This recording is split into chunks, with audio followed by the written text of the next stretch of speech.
बिस्मिल्लाहिर्रहमानिर्रहीम। अस्सलामु अलैकुम वरहमतुल्लाहि वबरकातुहू।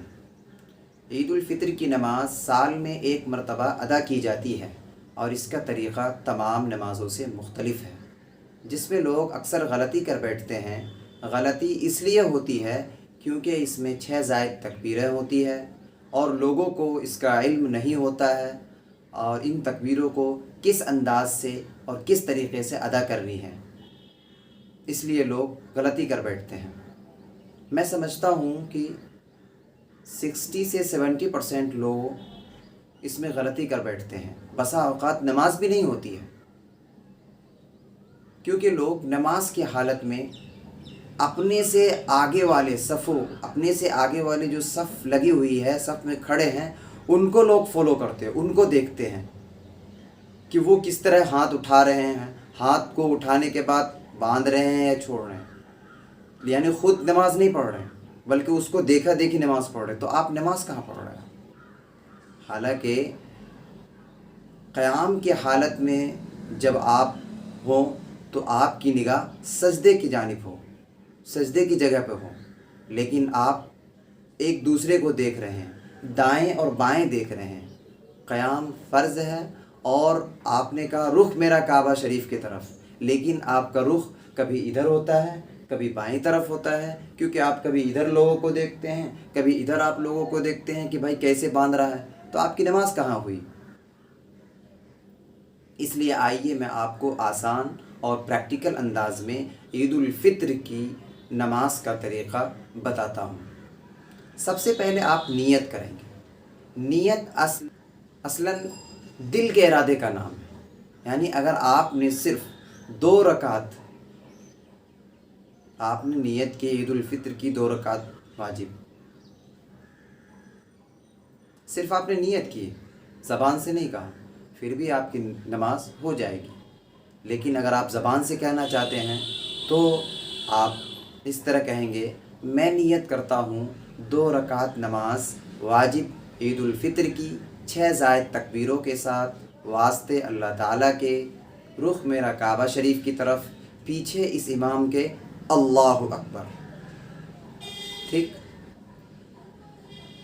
इमाम साहब मुसल्ले पर खड़े हो जाएंगे।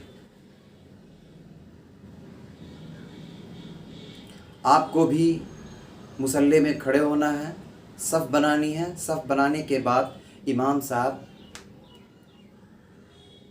पहली तकबीर कहेंगे, अल्लाहु अकबर कहकर हाथ को बांध लेंगे।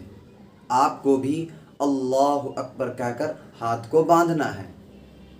फिर सना पढ़ेंगे, आपको भी सना पढ़नी है। सना के बाद इमाम साहब अल्लाहु अकबर कहकर हाथ को छोड़ देंगे। आपको भी अल्लाहु अकबर कहकर हाथ को छोड़ देना है।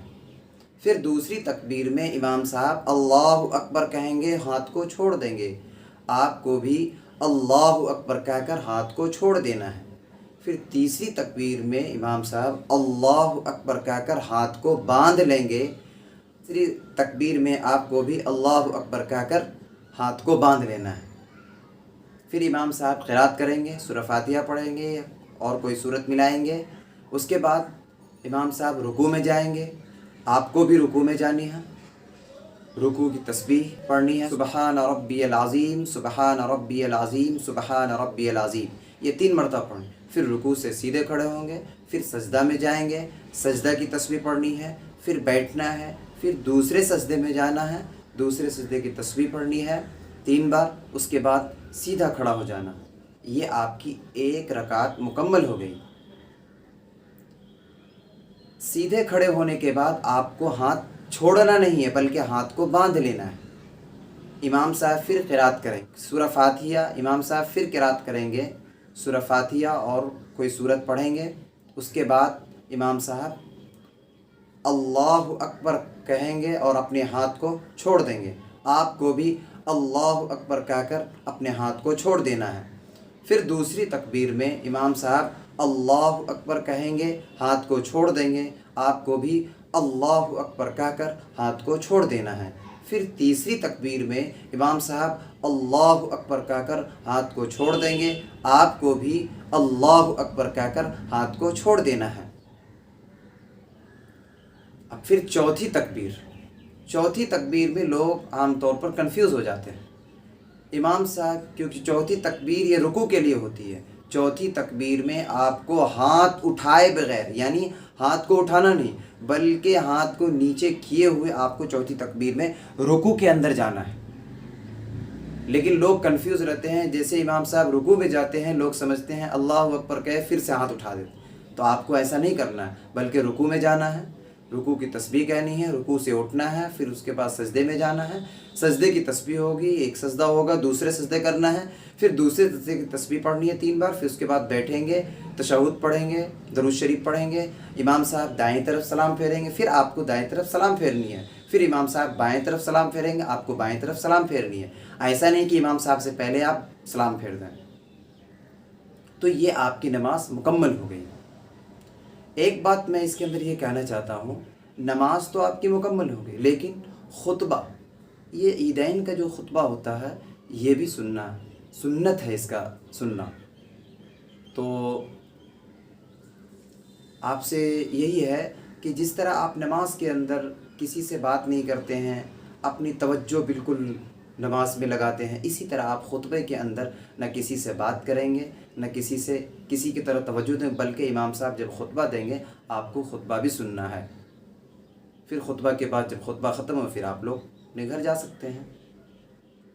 یہ تھا مختصر میں عید الفطر کی نماز کا طریقہ۔